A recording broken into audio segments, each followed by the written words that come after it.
Rahul Sharma had been working as a bus conductor for the past 6 years. Every morning he boarded the same bus, the route number 47, which ran from the crowded streets of Mumbai suburbs to the heart of the city. His job was simple: collect fares, hand out tickets, and ensure passengers got off at the right stops.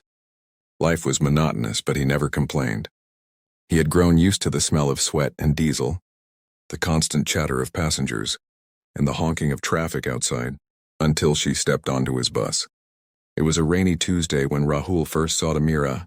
She wore a light blue salwar kameez, her dark hair tied in a loose braid. A small silver anklet jingled as she climbed the steps, holding a book close to her chest.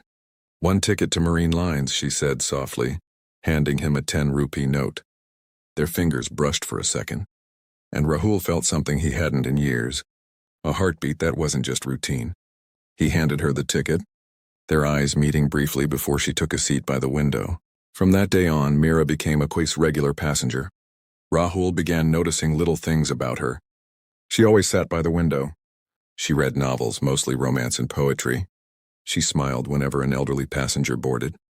He wanted to talk to her, but fear held him back. What would a girl like her want with a bus conductor? But fate had other plans. Passengers grumbled as the driver tried to fix the engine. Rahul, trying to keep everyone calm, noticed Mira standing alone under a streetlight, still reading. Gathering courage, he approached her. "Not in a hurry?" he asked. She looked up, surprised. "No, the city will still be there when we arrive." They talked about books, the rain, the chaos of Mumbai. Rahul learned she was a schoolteacher, loved old Hindi songs, and hated crowded places. That night, for the first time, Rahul didn't feel invisible. Days turned into weeks. Rahul started saving her seat, making sure no one took the window spot. Sometimes he'd pretend to check tickets just to stand near her. One day she left her book behind. Rahul picked it up, The Alchemist by Paulo Coelho. Inside a note: "If you're meant to find something, the universe will bring you to it." Was this a sign? Rahul decided to tell her how he felt. He practiced in front of the mirror, rehearsing the perfect words. But every time she boarded the bus, his courage vanished. Then one evening, as she got off, she turned to him. "Rahul, can we meet outside the bus sometime?" His heart stopped. They met at a small cafe near Marine Lines. Over chai, Mira confessed she had noticed him too. "There's something kind about you," she said. Rahul, nervous, admitted, "I think about you even when you're not on the bus." She smiled. "Maybe we don't have to just be bus friends." For the first time, Rahul felt hope. The next morning, Mira boarded the bus as usual. But today was different. Today, Rahul was going to ask her out properly. As the bus moved through traffic, he rehearsed his words.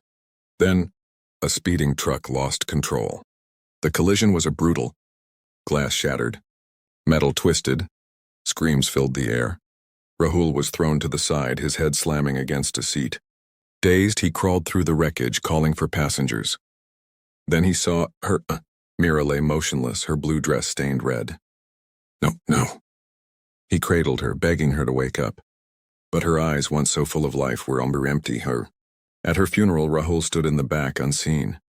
He still carried her book, the one she had left behind. Every day after, he worked the same route, staring at the empty seat by the window. The last words she had spoken to him echoed in his mind. Maybe we don't have to just be bus friends. But now she was gone, and Rahul was left with nothing but the memory of a love that never got its chance.